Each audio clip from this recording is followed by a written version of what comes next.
नमस्कार दोस्तों, आपका हमारे चैनल ज्योति ज्ञान में स्वागत है। वैशाख मास महात्म्य अध्याय 23।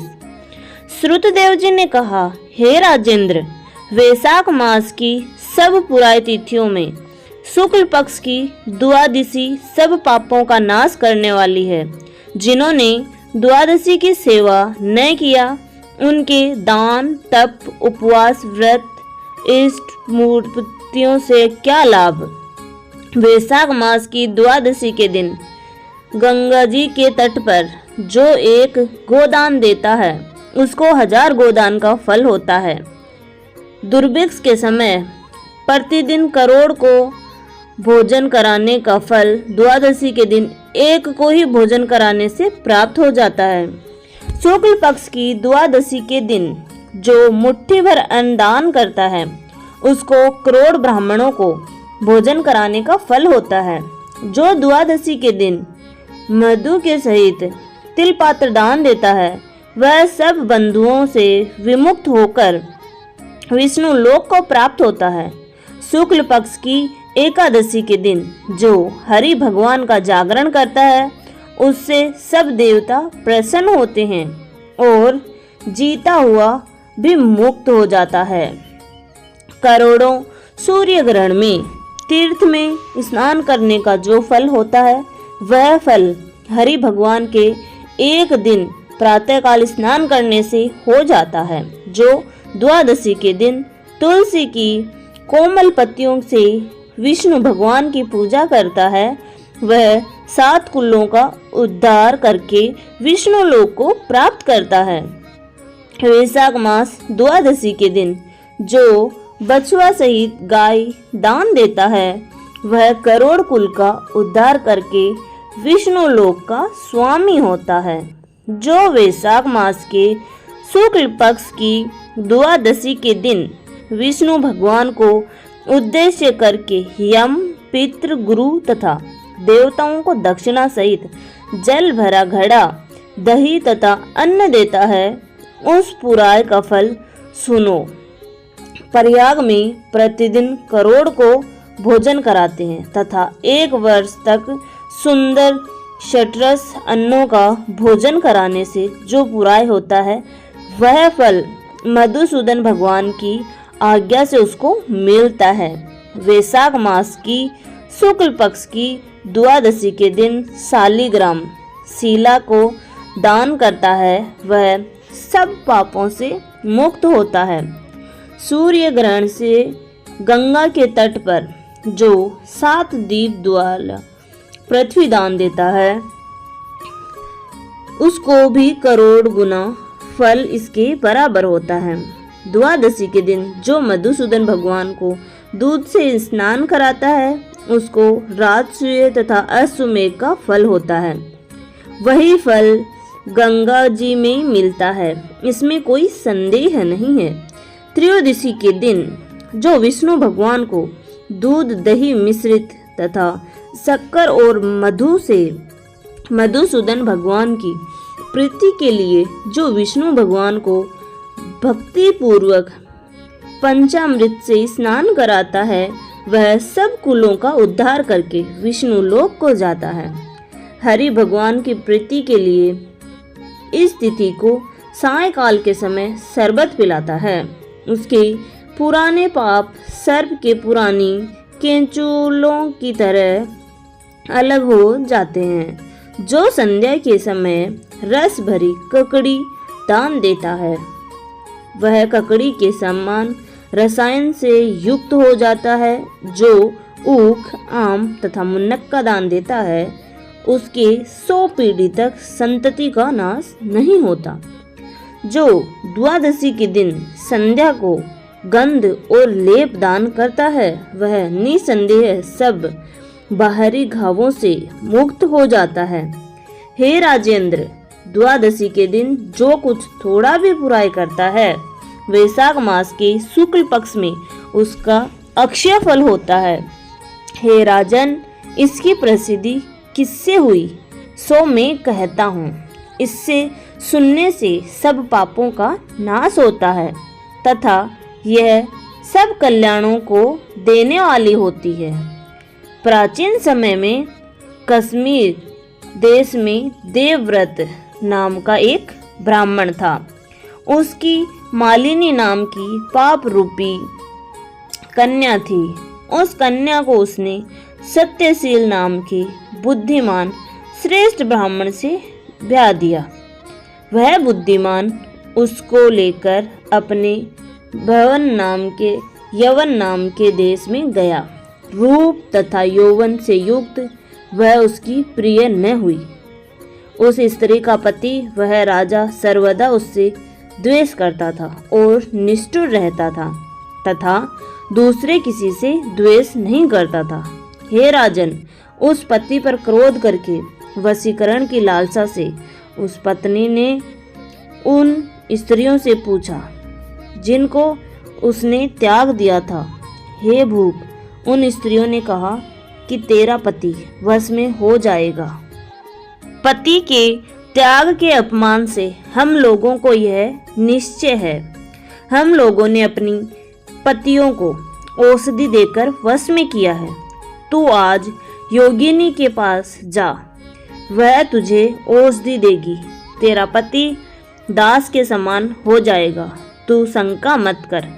हे राजन, उन स्त्रियों के कहने पर योगिनी के मंदिर में गई। उस दुष्चारिणी सती ने उस योगिनी से अत्यंत प्रसाद पाया। वह शीघ्र ही उसकी कुट्टी में गई जिसमें 100 खंबे लगे थे। वह कुट्टी बड़ी स्वच्छ, सुंदर और लंबी चौड़ी थी। इसके चारों ओर लंबे वस्त्र का घेरा था और यह अच्छी तरह रखी थी। यह कुटी बड़ी शोभायान थी और इसमें बड़े बड़े पर्दे लगे थे। योगिनी सेवकों से घिरी हुई धीरे धीरे देख रही थी और रुद्राक्ष की माला से जप कर रही थी। उस स्त्री से प्रार्थना करने पर उसने शोभ उत्पन्न करने वाला सिद्ध वशीकरण मंत्र उसको बतलाया। तब नमस्कार करके उसने हीरा तथा मानिक जड़ी हुई बड़ी चमकती हुई पैर की अंगूठी उस योगिनी को दे दी। मोलायम होने सोने के सहित सूर्य के किरणों के समान चमकने वाली पैर की अंगूठी देखकर वह बड़ी प्रसन्न हुई।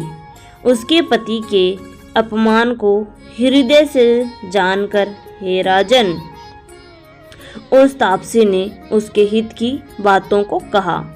यह रक्षा का चूर्ण सब प्राणियों को वश में करने वाला है। अपने पति को यह चूर्ण देकर उसके गर्दन की रक्षा करो। हे सुंदरी, तेरा पति वश में हो जाएगा, दूसरे स्त्री की कामना न करेगा तथा तेरे दुष्ट चरित्रों पर कुछ भी अप्रिय न कहेगा। वह चूर्ण रक्षा को लेकर फिर अपने पति के घर आई। संध्या के समय इस चूर्ण को दूध में मिलाकर उसने पति को दिया। उसने गर्दन की रक्षा किया, इसका कुछ विचार न किया। हे राजेंद्र, पति ने चूर्ण पी लिया। उस चूर्ण से राजा क्षय रोग से त्रस्त हुआ। दिन दिन क्षीण होने लगा। इसके गुणस्थान में बुरा घाव हो गया और भयंकर कृमि पड़ गए। हे राजन, जब कुछ दिनों में पति की ऐसी अवस्था हो गई तो वह दुष्ट चरित्र की छिन्नार इच्छा अनुसार इस रमण करने लगी। इंद्रियों के व्याकुल हो जाने पर तथा तेज हो जाने पर दिन रात चिल्लाते हुए उसके पति ने कहा, हे सुंदरी, मैं तेरा दास हूँ, शरण प्राप्त मुझको बचाओ, मैं दूसरे स्त्री का कामना न करूँगा। राजा की ऐसी चिल्लाहट सुनकर वह डरी और सोचा कि पति के जीने पर ही मैं आभूषण पहनूंगी। योगिनी के पास जाकर उससे वह वृतांत कहा। दाह की शांति के लिए दूसरी औषधि दिया। उस औषधि के दिन प्रतिदिन उसका पति क्षण भर में आरोग्य हो गया। पहले दिए हुए चूर्ण से उत्पन्न हुआ दाह इससे शांत हो गया। तब से उसका पति उसके वश में हो गया और घर पर रहता था। गृहस्थी के कार्य के बहाने से उसका बाहर घर में रहता था। सभी वर्ण के जार उसी के घर में रहते थे, परंतु पति को कुछ भी कहने की शक्ति न रही।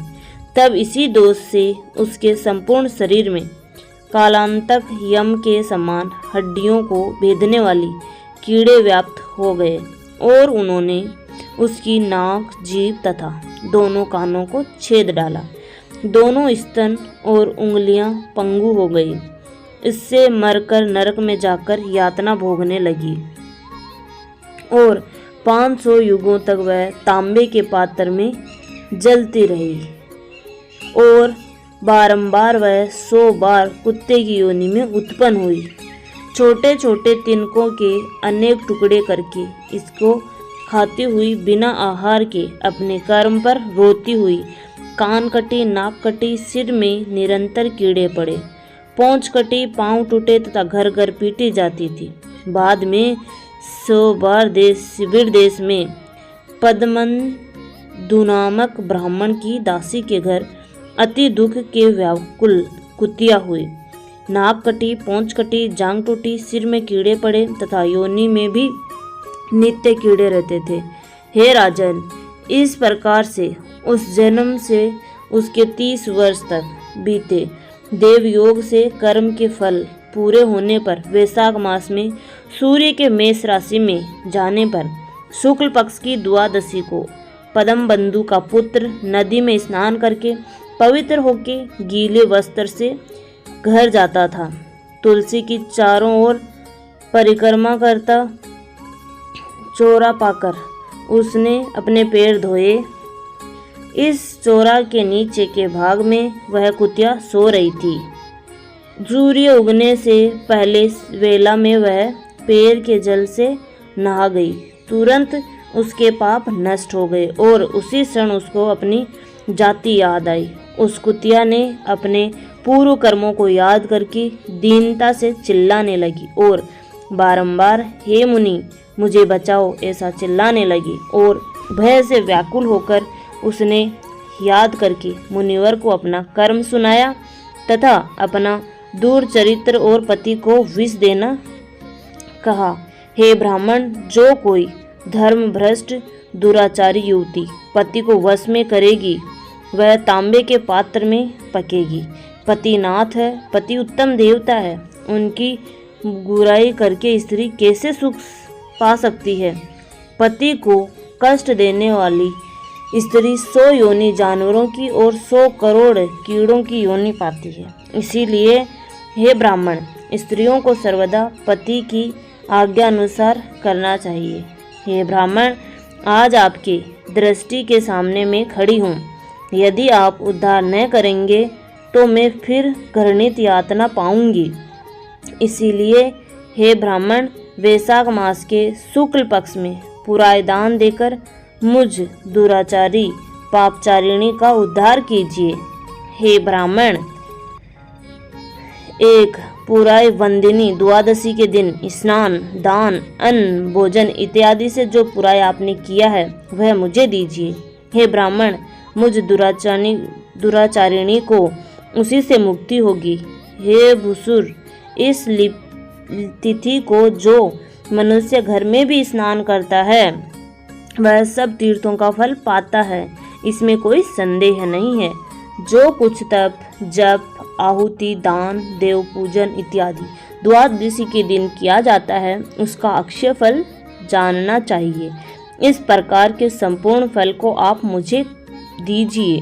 द्वादशी के उपवास से तथा त्रयोदशी के पारण से जो फल होता है उससे भी मुक्ति होती है। हे महाभाग, हे दीनवत्सल, मुझ दीन पर दया कीजिए। जनार्दन भगवान दीनों के स्वामी, जगत के स्वामी तथा आपके भी नाथ हैं। उनके वैसे ही होते हैं, क्योंकि जैसा राजा वैसी प्रजा भी होती है। वे व्रत के पद को ध्वंस करने वाले मुझ अति दुखी की रक्षा करो। हे दीन वत्सल, मैं आपके द्वार पर बसने वाली दीन कुतिया हूँ। सैकड़ों ब्रह्महत्या और सैकड़ों गोहत्या तथा करोड़ों अगम्य पापों को यह शुभ तिथि जला देती है। हे महामुनि, इस तिथि में महापुरायों को मुझे देकर हे नाथ मुझ अति दुखिनी का उद्धार करो, दया करो। अंत में मैं आपको नमस्कार करती हूँ। इस प्रकार से उसके वचन को सुनकर मुनि के पुत्र ने कुतिया से कहा, हे मुनि, प्राणी अपने किए हुए कर्म का सुख दुख भोगता है। तू जिसने रक्षा चूर्ण देकर अपने पति को वश में किया, तू नीच पापशीला, इससे तू क्या करेगी? साधुजन के प्रति जो पाप करते हैं वह उन्हीं के लिए दुख देने वाला होता है, तथा साधु के प्रति या जो बुराई करते हैं वह उनके दुखों को हारता है। पापियों के प्रति जो कार्य किया जाता है वह दोनों ही हानिकारक होता है। जिस प्रकार से चीनी मिला हुआ दूध सर्प को पिलाने से विष की वृद्धि होती है, इसी प्रकार से दुष्टों के प्रति पाप कर्म करने से होता है। जब मुनि के पुत्र ने ऐसा कहा तब कुतिया दुख से पीड़ित होती मुख ऊपर करके फिर चिल्लाने लगी और उसके पिता से बहुत कहने लगी, हे पद्म बंधु, अपने द्वार पर रहने वाली कुतिया की रक्षा करो। उसने बारंबार अपनी नित्य जूठा खाने वाली कुतिया की रक्षा करो ऐसा कहा। गृहस्थ महात्माओं के घर को जो अपने पाले हुए प्राणी रहते हैं उनका उद्धार करना धर्म जानने वालों का मत है। चंडाल कौवे कुत्ते नित्य हैं, गृहस्थों के दया पात्र हैं और प्रतिदिन बलि के भोजन करने वाले हैं। जो पाले हुए आसक्त रोगत्रस्त प्राण का उद्धार नहीं करता उसका अधोपतन होता है, इसमें कोई संदेह नहीं है। यही वेद जानने वालों का मत भी है। जगत का जानने वाला सब प्राणियों को स्वयं रचकर उनकी रक्षा करता है। हरि भगवान द्वारा इत्यादि के रूप के बहाने से सबको पालते हैं, इसीलिए पाले हुए की रक्षा करना उनकी आज्ञा है। उस पोष्य रक्षा को छोड़कर जो प्राणी मूढ़ अति होकर देव का उल्लंघन करता है तो वही कृतघ्न और सबका मारने वाला होता है, जो अंत में नरक में जाता है। दया करके अथवा कर्तव्य समझकर मुझ दुर्गति दीन का उद्धार कीजिए। घर में बैठे हुए दयानिधि पद्म बंधु दुख से पीड़ित कुतिया का यह वचन सुनकर तुरंत घर के बाहर आए और पूछा कि यह सब क्या है। पुत्र ने सब निवेदन किया। उन्होंने पुत्र का वचन सुनकर विस्मित होकर कहा। पद्म बंधु जी ने कहा, हे मेरे पुत्र, तुमने ऐसा वाक्य क्यों कहा? साधुओं का ऐसा वाक्य पवित्र नहीं होता है। अपने को सुख देने वाली पापी निंदनीय होते हैं। हे पुत्र, देखो सभी लोग दूसरों के उपकार के लिए ही बने हैं। चंद्रमा, सूर्य, वायु, पृथ्वी, अग्नि, जल, चंदन, वृक्ष तथा सज्जन लोग दूसरों के उपकार में लगे रहते हैं। हे पुत्र, दैत्यों को अधिक बलवान जानकर देवताओं के उपकार के लिए दधीचि ऋषि ने कृपा करके अपनी हड्डी का दान दिया। हे महाभाग, पूर्व काल में राजा शिवी ने कबूतर के बदले अपना मांस भूखेबाज पक्षी को दिया। प्राचीन समय में पृथ्वी मंडल में जीमूत्रवाहन नाम का राजा था। उसने महात्मा गरुड़ के लिए अपना प्राण दे दिया था। अतएव दयालु बुद्धिमान ब्राह्मण को ऐसा करना चाहिए। शुद्ध स्थान पर मेघ बरसता है, क्या अशुद्ध पर नहीं बरसता?